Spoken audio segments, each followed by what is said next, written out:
Dubrovnik is a stunning, medieval walled city located on the shores of the Adriatic Sea in southern Croatia.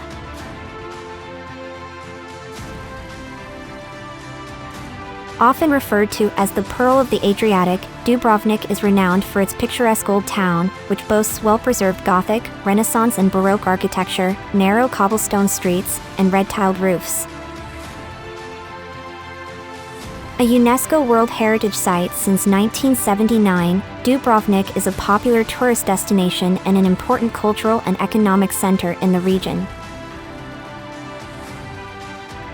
Today we share the top 10 best things to do in Dubrovnik so you can plan a trip and experience all the exciting attractions and activities this beautiful city has to offer. Starting with number 10, City Walls.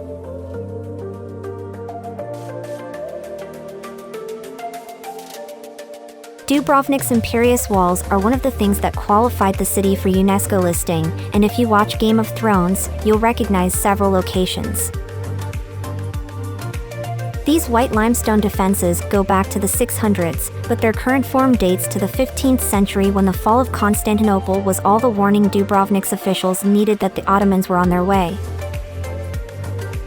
It will take an hour or so to make the full circuit along the battlements, stopping for supreme panoramas of the city backed by the Adriatic.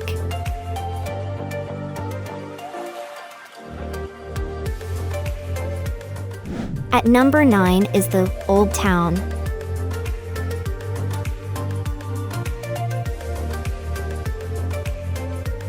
At times the twisting streets of Dubrovnik's Old Town will feel like a movie set, and you'll find you can work up a big appetite if you let your curiosity guide you down all the little alleyways here.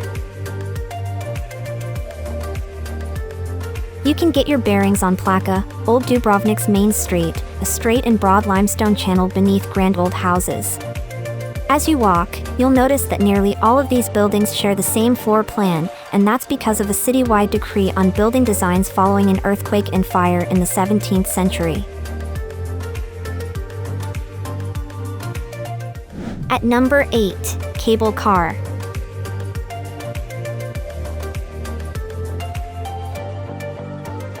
Undoubtedly the best view of Dubrovnik can be had from the crest of Mount Srd, which looms 412 meters above the city a short way inland. In 1969 they built a cable car serving the summit, operating until midnight during the peak summer months. By day you'll never forget the vistas of Dubrovnik's towers and walls, the baked clay tiles of the city's houses and the evergreen offshore island against the cobalt Adriatic. At night you can gaze out to the west to see the sun setting behind the city. At number 7, Dubrovnik Cathedral.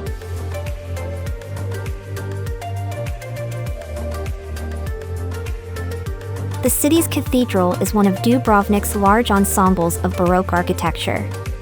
Among the many reasons to visit this diocese seat is to see the interior's artworks. On the main altar, there's a triptych of the Ascension of Mary by the Renaissance painter Titian from 1550. On the church's side altars are several other impressive works by Croatian and Italian artists from the same era. In the treasury is a wealth of precious liturgical items dating from the 1000s to the 1700s, including the gold-plated bones of St. Blaise. At number 6 in our list, Lovrijenac Fort.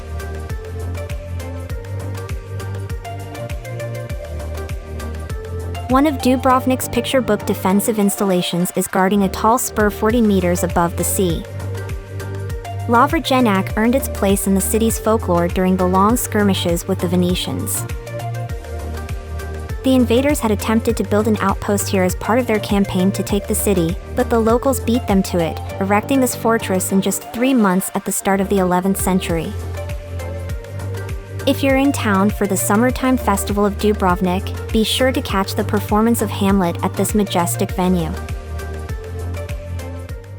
At number 5, St. John Fortress.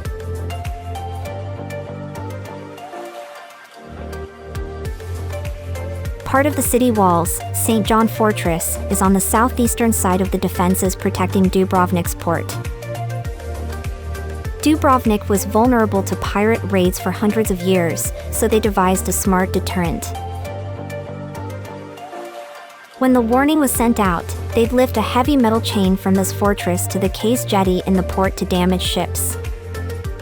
If you pop inside the tower, you can visit a small aquarium on the first floor and then head upstairs to browse the Maritime Museum. At number 4, Lokrum Island.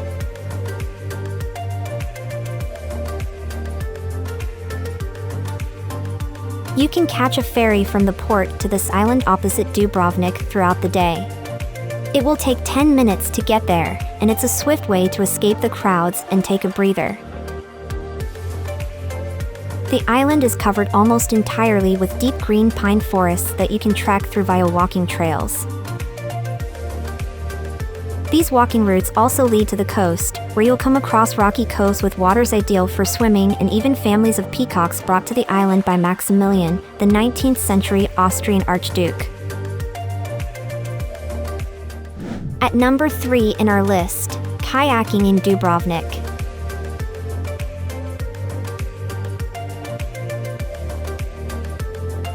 Lokrum Island is just the tip of the iceberg.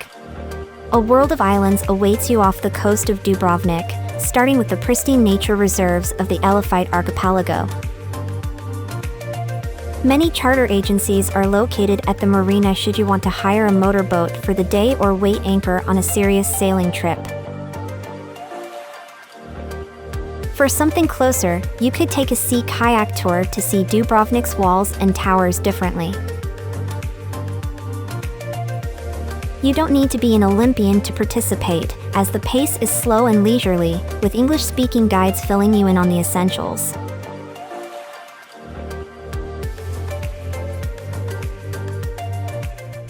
At number 2, Sponza Palace.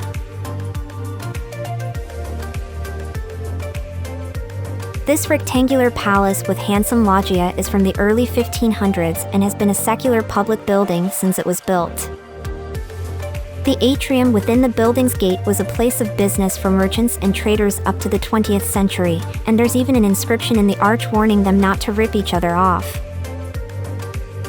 Sponza Palace was also one of the few Renaissance buildings unscathed from the catastrophic earthquake in 1667. The palace serves as the city archives these days, holding some 100,000 documents from the 10th century. Check out the number 1 places in our list. Beach in Dubrovnik. Few of the beaches on the sweep of the Adriatic are sandy. Their attraction lies in the aquamarine waters that lap the shore and the pine forest or historic architecture that form the backdrop. Lapad Beach is one of the more tourist-friendly places to unwind by the Adriatic Sea. There's a pedestrian zone just behind the beach with bars and restaurants, while this gently arcing bay has a moderately wide beach with white pebbles. Further around the bay, you can also enter the sea for a swim from the rocks. Now it's time to hear from you. What's your favorite things to do in Dubrovnik? Is there something we missed? Let us know in the comments section below, and don't forget to give this video a like and subscribe to Greenable if you haven't already. Click the bell icon to stay updated on all our latest content.